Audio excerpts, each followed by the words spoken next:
So this guide is going to be I'm trying to keep it quick. This is going to be a general difficulty guide for both the survivors and the killers.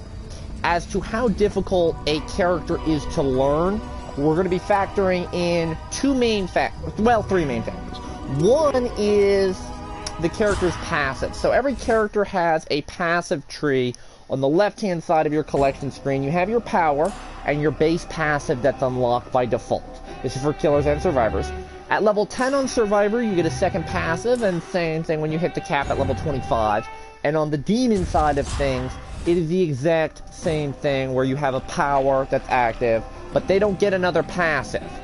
Their passives unlock at 15, 25, and 45.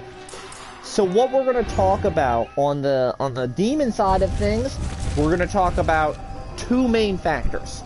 We're going to talk about how much gameplay knowledge the killer requires to play and how good their power is at the start.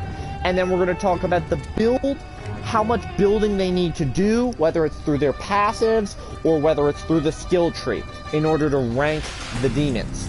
On the survivor side, the survivors are going to get ranked as either a level 1 character, a level 10 character, or a level 25 character. So at level 1, we're going to be judging them off of just no build, except for maybe, the starting point right there, which doesn't really matter. It's going to be the same for every character. Off of just their power and their passive. And then when you hit level 10 and you get the next one, if that really changes a character enough to say you need to level this character in order to get that passive. If a character's at level 25, it means that you need a build for them to be effective, or you need that level 25 passive in order for them to shine. Another criteria that I'm going to be judging is how easy it is to play that survivor's power, how much game sense it requires. So the killer side, or the demon side if you will, is a bit easier to explain. Starting with Henrietta. Henrietta doesn't really require a lot of building in the tree. I mean, if you want to make a puke build for her, you can realistically do that within your first 5 points of building her. You can start working on a puke build if you want to go out of your way to do that. She doesn't really have that much diversity in her builds.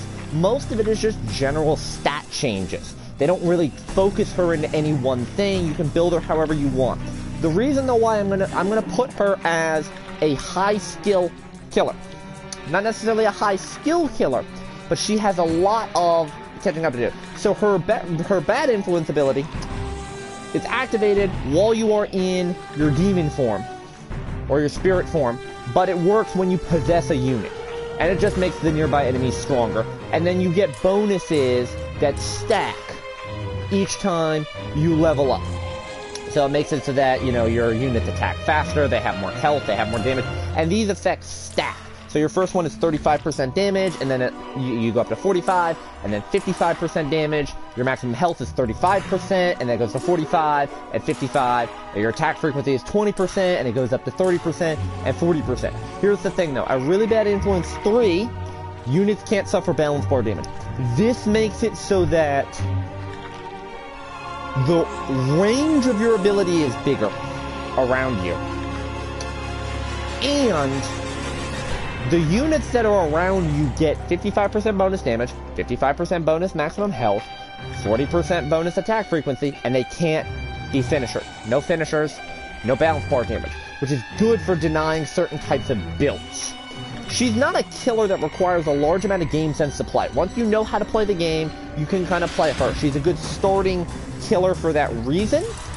But, in my opinion, level 45 Henrietta kind of just stomps over everybody. Regardless of how you build this, just having really bad influence 3 and timing it properly will win you games with her. She is a character you need to get to 45. The Puppeteer is kind of going to be my in-between character. You need to do a decent amount of building on him depending on what you want to go for. If you want to go for elites and the Thunderstruck ability and the lightning attacks that the elites have, or that he has, you have to build your tree. If you want to go for a basic bitch possession build, you don't need that much.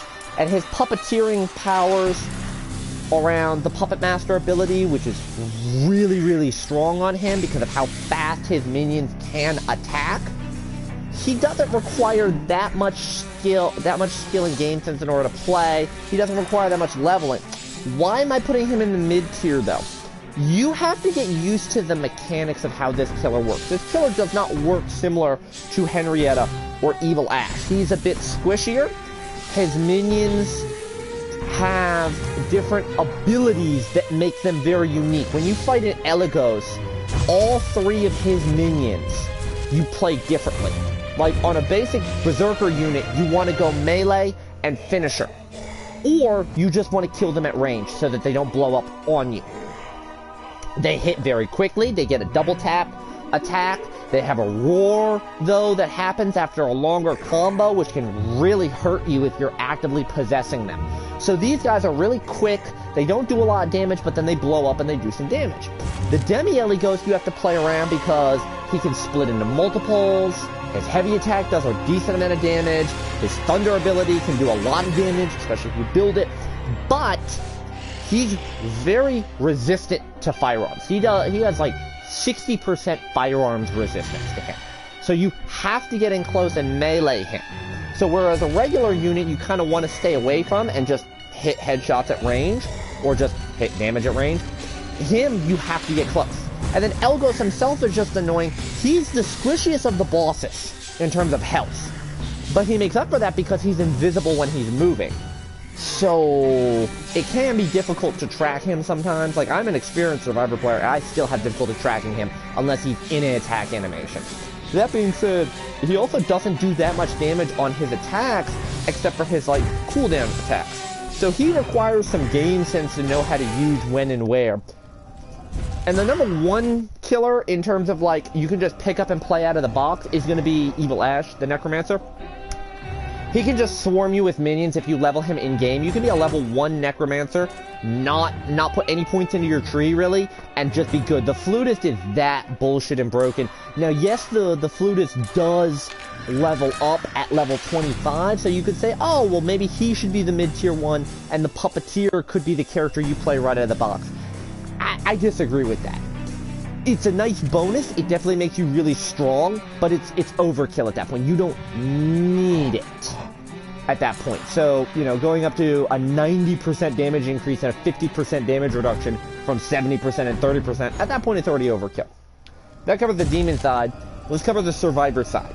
So I said that I didn't really explain on the demon side that well what I meant by level 1, level 10, level 25. So here's a great example. The best example I can give you of a level 1 character is going to be Henry the Red. Henry the Red is a warrior. Most warriors are relatively low skill. Big swingy weapon. Go in, start swinging. Not a lot of skill really required on that. You're not going to be dodging that much. You're not going to be using ranged weapons. Good, very good beginning character. You can build him however you want. Why I say he's level 1 is his other 2 abilities right here aren't really necessary. His power does take some skill to get used to in terms of when to use it rather than, you know, how to use it. It's all a matter of timing with him. So you could say, well, that requires some more skill. Not really. He doesn't really gain anything from leveling up and getting his 2 passives. His passive at level 25 just makes your health bar and your shield bar is 10% bigger. I mean, in my opinion, the health bar one is better than the shield bar. I really don't like the shield bar one. I think the people who over-rely on shields too much really are shooting themselves in the foot. His basic one gives him an extra shield bar at the start of the match. I mean, that's kind of nice, I guess, if you spawn with a Pablo. Other than that, his rebound at level 10 is nice. It is good. It makes it so that whenever you would take damage, whether you actually take damage or you would take damage, whether it's shield, whether you activate your ability, you deal 30% of that damage back onto your attacker. Now, this doesn't work if the demon possesses another survivor, but it is a good way of, you know, inflicting a little bit of damage, making things easier for you to kill. But basically, he's a good beginning character. You can play him out of the box, pick a hammer, start swinging, you're good to go. In a similar vein, most of the warriors I'm going to say are level 1s. Scotty, for example, is a level 1 character. You could just say that his power's on the weaker side. So you could say, well, he needs to level up. He doesn't gain much from leveling up. His basic passive is pretty good if you like heavy attacks. His exposure therapy is not really that great of a bonus, so I don't necessarily think you need to go out of your way to level that up. And level 25 with the Lumberjack Axe, yes, it is a nice bonus to have. It's on one of the best weapons in the game. You could say, well, once you get him to level 25, he's one of the best DPS characters in the game. It's not that much of an improvement. A weapon mastery is only a 20% bonus. In my opinion, he's a good level 1 character. You can pick him up, you can play him whenever the hell you want. He's the same way as Henry. Just go in, just start swinging. He's going to require more skill to keep alive, but he's going to do more damage than Henry. You might need to work on building him a little bit more in order to get more value out of him. I'm still going to say he's a level 1 character. These are both easy characters to play. Now, I've kind of gone back and forth on Army of Darkness Ashe, because my initial opinion is, because this is the best character in the game, he kind of just does everything. His power just makes him better at everything. It heals him, it reduces his fear immediately, it gives him damage boost, it gives him damage reduction for a decent amount of time, 25 seconds, then it goes on cooldown for only 60 seconds. So, it makes him better at everything. It lets him survive so much more than other characters can, and especially because he's a warrior. His starting passive is fantastic. Each time your shield gets destroyed, you do 200 damage in a nearby area, which is twice Scotty's ability. And so you would assume he is an out-of-the-box, he's a level 1 character that you just pick up and play. While you would be correct on that, in my opinion, I'm going to put him as a level 10 now. His level 10 ability really is what makes him the best character in the game. His level 10 ability makes it so that whenever you kill an enemy with a finisher, you regen your shield.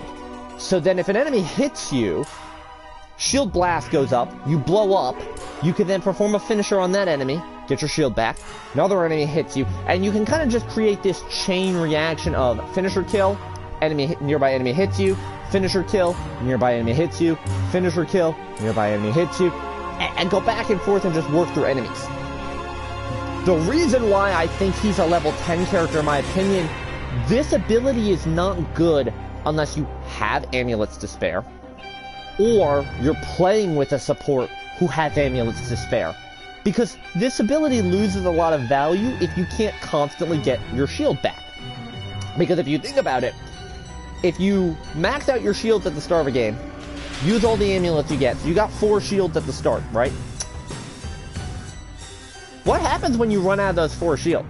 Sure, you get that ability to go off 4 times, that's a free 800 damage, but if you don't have anywhere to get your shields back, this ability does nothing for you. So in my opinion, I've changed him from being a level 1. He is the single best character in the game, on the survivor side of things. He is broken. He does need a nerf in my opinion. I would like to see his cooldown maybe doubled from 60 seconds to 120 seconds. Make it more impactful than just, I pop at the start of a battle, I pop at the end of a battle, because my cooldown's back on. But, this ability right here is so strong and so worth getting in my opinion. He is a level 10 character. The Chainsaw Mastery is a nice bonus, but he's just so good, he can kind of work with any weapon. It's similar to Scotty's Lumberjack Axe. The Lumberjack Axe is the best weapon in the game, but by the time you get it, you've already kind of figured out what weapons to play around anyways. So it's a nice bonus, but it's not anything out of the ordinary. So the next easiest class to play, in my opinion, would be the Hunters. They require a little bit more skill to keep alive than the Warriors because they have less health, but they do insane amount of range damage. They do range damage, and their stamina can more than make up for it. Starting with Amanda. Amanda, in my opinion, it all comes down to whether you like the pistol. The pistol is a low damage weapon that is good at stun locking enemies. It's good at stun locking enemies that are possessed, and it's good at knocking your teammates out of possession. It hits for good balance bar damage, not really great on dismemberment or actual damage, but it's low damage. The downside to the pistol is getting a pistol to drop in a blue, a purple, or an orange is relatively rare, I've found. if you like the pistol, and you're good with the pistol, and say, well, Hunter build OP, I start with, you know, I have unlimited ammo with my ability, and I have a pistol, I'm just good with that, then I think she's a level 1 character. If you don't think the pistol is that good, she's a level 10 character, because you have to get the pistol mastery in order to get the bonuses with it. Most Amandas I see, they don't run the pistol. They go pick up a blunderbuss, or they go pick up a crossbow, and activate her ability with a good damage build like this, with last chance, and deadly up close, and then just activate her ability and start unloading a one-shot weapon that they don't have to reload into a demon's face, and they just kill everything on the screen. I like playing around her pistol, but I would say that she's a level 10. If you want to play around the pistol, she's a level 10 because you want the master. If you don't like playing around the pistol, she's a level 1 because you're going to be ditching your pistol anyways. It just gives you a weapon in case the demon jumps you. Her level 25 is not that impactful to me. It increases your ranged weapon damage with each consecutive hit. And by the way, that bonus applies until you miss. So it's a nice bonus to have, but you already do so much damage, it's not really worth going out of your way to get. So in my opinion, she's a toss-up between either a 1 or a 10, depending on your view on it. In my opinion, I'm going to say she's a 10. You want the pistol master. Kelly is an interesting one. She's a level 1, and the reason why is her base ability is good. Just infinite dodging when you activate it. Your dodges don't consume stamina, last for 5 seconds, you can dodge away as much as you want, you don't give a shit about the ranged weapon with lead. All of her passives suck. Her Meat Hammer passive, Meat Hammer's one of the worst weapons in the game, you don't care about that. Counter Shot sucks. Your next ranged attack after a dodge inflicts bleeding, which can stack. Doesn't matter, it's the bleed damage, we don't care about that. Her level 25 is really good, because it's bugged right now as well, so it stacks on everything. But basically it makes it so that you get 2% extra damage per second. So she does insane amount of damage. But again, she's a hunter. You could say, well, this ability, even if it wasn't bugged right now, would be worth, you know, going up and getting. I don't think so. Her other 2 passives don't make her that great. Realistically, all you have to do is just build her for stamina, build her for ranged weapon damage. You're fine. You can pick her up. Once you know how hunters play, and once you know how to dodge, she's your go-to character. You can just pick her up and play her. You don't have to worry about leveling her too much. Because Battle Frenzy's kind of overkill. Ed, oh boy. Ed requires an insane amount of knowledge to know how to use. He's one of the best characters in the game, and I think that it took the community a long time to figure that out. And it's funny because all of his passives are either terrible to hit or miss. His power is what redeems him. He's a hunter. He automatically deals really good damages. His starting passive is terrible. So you would say he's not a level 1 character. But if you know how to use his power, and you're good with that power, he's one of the best characters in the game. He's a good level 1. His level 10 is Crossbow Master. Crossbow is a good weapon.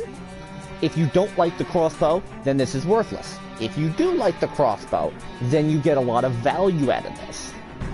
And at level 25, although this is currently bugged and it's in the game, kind of like Kelly, this is one of those things that if you don't get the opportunity to loot, you get no value out of this perk. Yes, it does increase the chances that enemies will drop items, but if you aren't getting the opportunity to loot in the first place, chances are you're not getting the opportunity to pick something up. And if it comes to ammo, Ed's a hunter. They can carry a lot of ammo. Dropping extra ammo is not really that important, especially where you and your team can share ammo, or you should be sharing ammo. The main benefit to this is dropping amulets and sheps. That's it. Just amulets and sheps. If you're not getting amulet and shep drops with this, it's not that good. There's also a chance that the items that drop of a higher rarity are not good items. If you get shittier weapons like the spear, the saw gun, the meat hammer, or you get, say, a chainsaw, which only 3 characters can use, you're not getting a lot of value out of this. In my opinion, I'm going to say he's a level 10 character. He requires some game sense in order to know how to use his power, and his crossbow mastery is the most consistent part of his passives, because this is terrible, and this is hit or miss. If you don't like the crossbow, I would say he's a level 1 or a level 25 character. And then you have the Hunter Ash. Very similar to Ed. In my opinion, I'm going to say that he is a level... He's a level 10 character. His power is really good, but it takes knowledge to know how to use it effectively. His power isn't also that game-breaking, because a lot of killer players know how to work around it. It's really only good for just exercising a possessed teammate. That's the only value I'm seeing right now. His passive is alright. His passive only works if you are actively looting. If you're looting and trying to find a better weapon and you're trying to find pink F to level your character up, this is good. If you're not getting the opportunity to do that, it's worthless. If you're in combat or you're just like, I'm trying to get map pieces, I'm trying to defend the objective, you don't get a lot of value out of it. This is a passive that gives a lot of value to you if you know what you're doing already, where you already know where chests are going to be. So if you're literally just going through a house, going through an area, like say you're at Misery Manor and you're checking and you want to see which houses have chests for you to go into and explore, this is helpful for that. It saves you a little bit of time, because you can kind of just say, there's a chest there, I'm going for the chest. It's not great though. At level 25, you start with the double barrel. Now, the double barrel is one of the better weapons. Of the two ranged weapons you can start with, the double barrel is better than the pistol to start with. 100%. And in my opinion, it's worth going out and getting. Because if the demon player rushes you at the start of a game, you have a decent weapon. You can get 2 shots off with this gun. You can at least inflict a decent amount of damage on that demon player, potentially kill them, and try and find some ammo or try and find a weapon. It's a good weapon to use, at least until you can upgrade. So you're not defenseless at the start of a match, even though you shouldn't be using it. The level 25 for the double barrel mastery, I don't necessarily think you go out of the way and get. In my opinion, the shotgun, the double barrel, and the boomstick, those 3 guns are kind of interchangeable. If the weapon mastery was for, like, all 3 of the shotguns, he would be, in my opinion, definitely a level 25. But most of the time, when I'm playing him, I spawn with the double barrel. If I find a boomstick, I'm going to switch out to that. If I find an upgraded shotgun, like if I find an upgraded double barrel, obviously, an upgraded boomstick, an upgraded shotgun, I'm going to switch over to that. I'm not going to run a basic double barrel when I can run a gun that has that has better stats, that's similar. But just being able to start at level 20, at level 10, starting with that gun, and the fact that he requires some knowledge to know how to play, I'm going to call him a level 10 character. Now, the characters that you ideally need to build around are the leaders. Leaders are the class that you can't just pick insta-lock a leader and the rest of your team builds around you. You as a leader are going to fit a role. Arthur fits melee characters, Annie fits ranged characters and balance bar, and Ash is a mixture.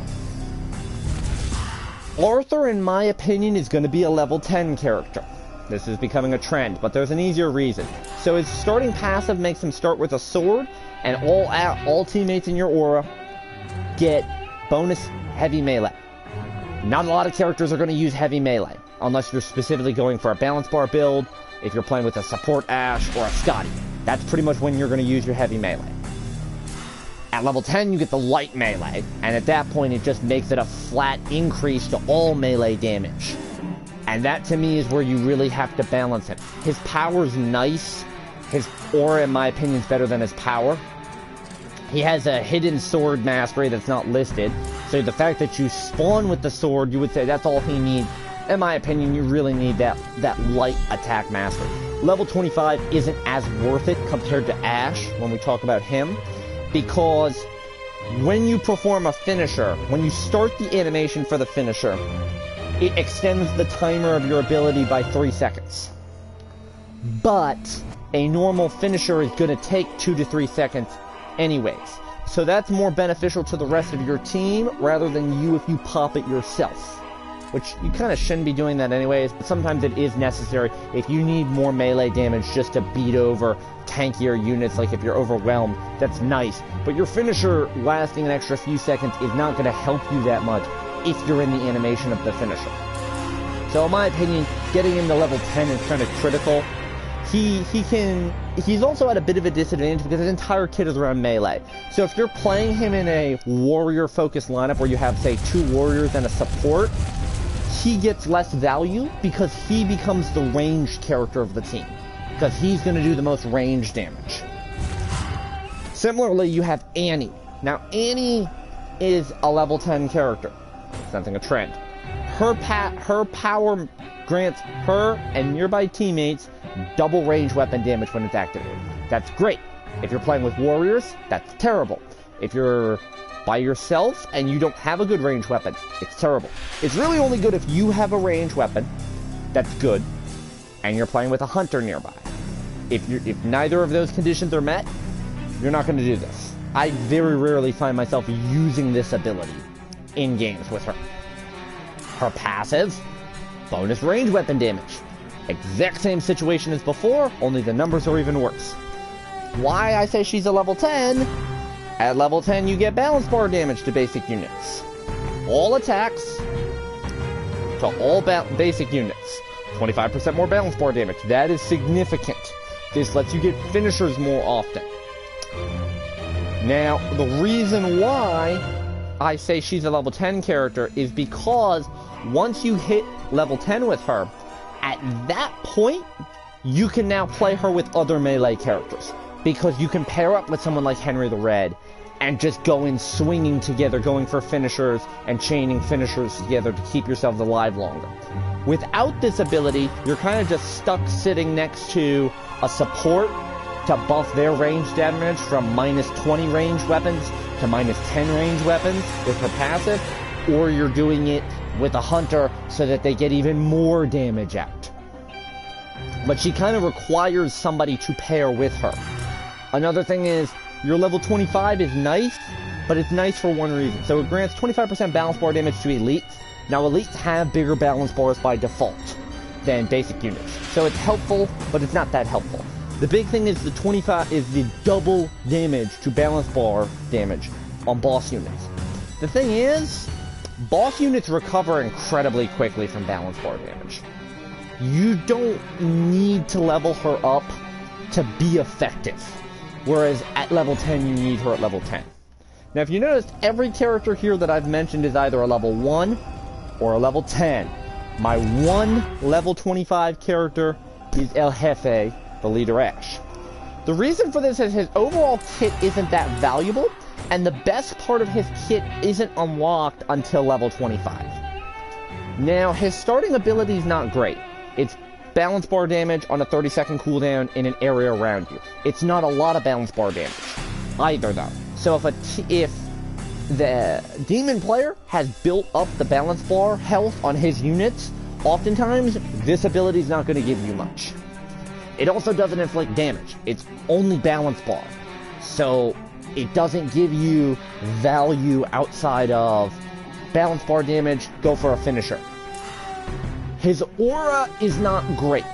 Now, unlike the other two leaders who kind of need to play into a groove, whereas Arthur needs melee characters, and Annie either needs a balance bar character or a range character to get value, his is just a straight 10% damage buff whoever's around him. Which is nice, if unimpressive, but it is kind of helpful from time to time. And 20% fear resistance. Which is not a great ability, but it means that your fear builds slower. He's good at keeping the team from being possessed unless they're actively walking into traps, unless they're actively sitting in the dark, not doing anything. Him moving the group along, he's kind of good for objective. Now, at level 10, you get the chainsaw. Basically, this just means you're not unarmed at the start of a match. And you could say, well, that's good enough. Right? You just get him up to level 10. Now you got a chainsaw. You got a good passive aura, a decent enough aura. You're fine. No, the best part of his kit is El Jefe Grande. Anytime you get a finisher or a dismemberment, you double the effect of your aura. So you go to 20% damage, 40% fear resist. The reason why that ability is so good and so impactful is because it applies anytime you dismember an enemy. You take off an enemy arm, range weapon, melee weapon, doesn't matter. Boom, instant double. If you go for a finisher, while you're in the finisher, all your nearby teammates get that bonus. And this ability is really good for being able to help buff the rest of your team up. The fear resistance kicks up a notch at that point. The fear resistance at that point becomes great. The reason, though, why he's a level 25 character is it's very difficult to build him. If you notice that mine is level 23, I'm planning on getting him to level 25 tomorrow. He requires a lot of building to really be effective, right? Most leaders have a generic tree that they're going to want to build. You want to build Great Influence, you want to build Earthly Dodger, you want to build Industrial Strength, you want to build Deep Pockets, and you want to build I Can Still Help. And then from there, you break off depending on what your character is. He doesn't particularly lean into any one type of thing. You might say he leans closer to Balance Bar because of his power, or maybe melee because of his chainsaw, which is kind of what I did. But it's not necessary to build that way. So in my opinion, you need to get him to 25. You need that passive. That passive is so good for buffing your team, because you can just pair up with somebody and you can be the guy going for the finishers and the dismemberments, and they can just wail away. Support's the hardest class to learn because of how their healing and amulets work. They also have flat damage reduction across the board. Whereas leaders suffer no damage penalties or bonuses outside of how you build them. Warriors do 50% more melee, but 50% less range. And hunters deal 50% more range and 30% less melee. Support characters are minus 20. They deal 20% less to both melee and range weapons. So they're at a big disadvantage when it comes to actual damage. And that might not seem like a lot, it's just 20%. But some weapons become borderline useless with that. Now, to make up for this, they have the colas and the amulet passives. Now, here's something I want to mention. I'm going to spoil this for you right off the bat. All of your supports are level 1 characters. Because support Ash here, his power is not great, it's just fear reduction on a cooldown. It's helpful for buying time. Mainly you're going to be using his starting passive, which is you swing heavy swings, heal teammates, and you. It's a good way in combat to keep generating healing for your team without using your colas, without using your amulets. Realistically, it doesn't do anything if you're low health and are desperately trying to heal your team. It's one of those things that you might go for a heavy attack on an isolated, like a one-on-one type target so you can heal. If they hit you, that's about it. Both of his passives at 10 and 25 are hard to work around. They both revolve around headshots.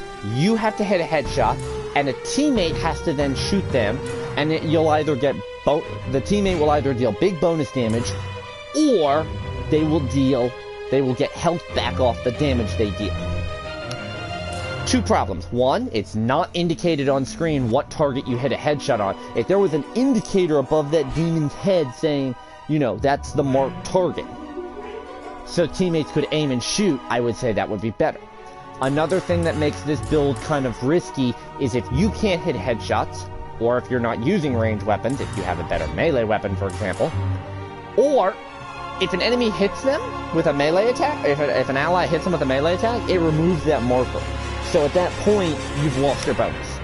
Also, depending on the gun that you're using and how you're built, headshot damage really is really enough to kill some enemies. So you might not even get value out of that. In my opinion, he's a level 1 character. Once you learn how to play supports and get comfortable with supports, you don't need the 10 and the 25. You just need to build him right. Cheryl, exact same situation. Her starting power has been nerfed into the ground, and in my opinion, it's kind of terrible now. Her starting passive is great. You get an extra cola at the start, and you can carry 2 more ships compared to everybody else. She's the cola girl. You're going to be playing her around the colas. That's basically her entire build. She sucks in combat, she sucks at general utility, she's just, I drink colas. Her other 2 passives just make her better when she drinks a cola. 25 fear reduction for you and nearby teammates, or a bonus 100 healing to teammates whenever they do that. So if you're full health and you drink a cola to heal your teammates, they get 100 more health out of that. Nice bonuses, not really necessary. You're the cola girl. I mean, hell, even if you're a basic Cheryl and you die with a build like this, you spawn with 4 colas on this build, and you can carry up to 8. If you die at the start of the game, that's 4 colas in the game that are extra. So, just level 1 build, all you need. Pablo's kind of a similar boat. You could make an argument for him being a level 10. His power lets him generate amulets. This is really good. This helps keep your team alive longer later in the matches. At level 10, you start with an extra amulet. It's nice. It's not necessary. Basically, it gives you 3 amulets at the start of the game, because you spawn with 1 as a support. Your passive here gives you a second one, and you can create one right at the start of the game. So you can start with 3 amulets, but you only have 1 shield bar, so it's not really useful, necessarily, till you find a pink upgrade. Your level 25 makes it so that you regen your shield over time until you get a full bar of shield. This is nice when you run out of amulets. Realistically, you should not be running out of amulets, though, as Pablo, unless the demon player has found you. And this is why I say he's a level 1 character. Your starting passive makes you immune to the demon. The demon cannot see you. They get no notification. They don't know where you are unless they can physically see you. You can drive a car, you can fire a gun, you can be max fear. They will not know where you are unless they can physically see you. So you're the stealth character. You're the one that the demon can't track down. You're the ninja. It requires some game sense to know how to use this. He requires a lot of game sense to know how to use. He does, Ed does, Hunter Ash does. Those are the 3 characters, in my opinion, that require the single most amount of game sense to know how to play. But I don't think you need to do too much leveling. Most of when you level is not going to be to gain passive abilities. It's going to be to gain points in your skill tree. There's a big difference between a level 25 warrior and a level 13 or a level 14 warrior in these cases. Like, if you look at Henry the Red, how I have him built, I'm leaning him into damage reduction and more health. So he doesn't deal that much damage. I need to find a good weapon. Scotty, I'm leaning him more into damage than I am tank power. I don't necessarily need to find a good weapon. I can pick up a common weapon and just roll with that. But I'm gonna need to pair up with a teammate to heal or to get amulets or to share items. With Warrior Ash, I don't need any of that. I just pick up a melee weapon and start going for finishers. And I let my build do the rest. So, the difficulty of each character depends on how much you're willing to level them. On the demon side of things, the difficulty of most characters requires game sense more than anything. Whereas the Puppeteer requires the most game sense, they require a little bit of building. You can do a couple of gimmick tricks to get by, like just possess basic unit, go swing at a survivor till they die. Not a lot the survivor can do. You know, Warlord requires a level 45 ability. She basically wins every game at that point. But if you're not level 45 with her, as long as you know how to play the game, she's a good, solid option. Necromancer just comes down to, I pop flute, I kill anything around flute, I win game. So as long as you're able to manage what each character is good at doing, you can win.